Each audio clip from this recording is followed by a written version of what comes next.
Joined now by Lolo Jones, one of the busiest sports people around. Obviously, you've come from bobsled a lot. You do 7 strides to the first hurdle. How has bobsled helped you to do that? Well, bobsled is the only reason why I'm doing 7 steps because, you know, when you're with the team pushing a 400-pound sled every day, you get really strong. So, like, all of my power clean, my deep squats, everything, I increased by at least like 10 kilos.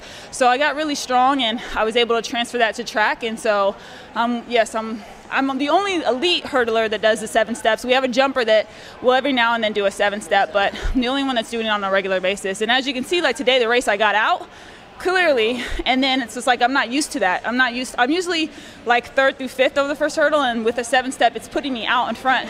And so then I'm having a hard time to readjust. So, but once I get that down, I think it will be a good move to stick with. And do you think the fact that you're kind of doing two sports at the same time, is that affecting your transition into the technical side of the hurdles? Yeah, it's killing me, like my hurdle form, because I don't have access to hurdles when I'm with bobsled. I mean, a lot of times we're warming up in the streets, you know, this parking lot, no hurdles, no track, you know, in snow. So it's kind of like, it's quite challenging. It's like in the movie Rocky where he's like, you know, running up a mountain. Like, that's my warm up for bobsled. So without practicing over hurdles, it creates a deficit. And so for this season, I was like struggling to get back, you know, into form. And even now, like today, I lost the race because my technique just fell apart, you know, the mid-race. So the other girls are pretty sharp, and it will come, you know, next year. So.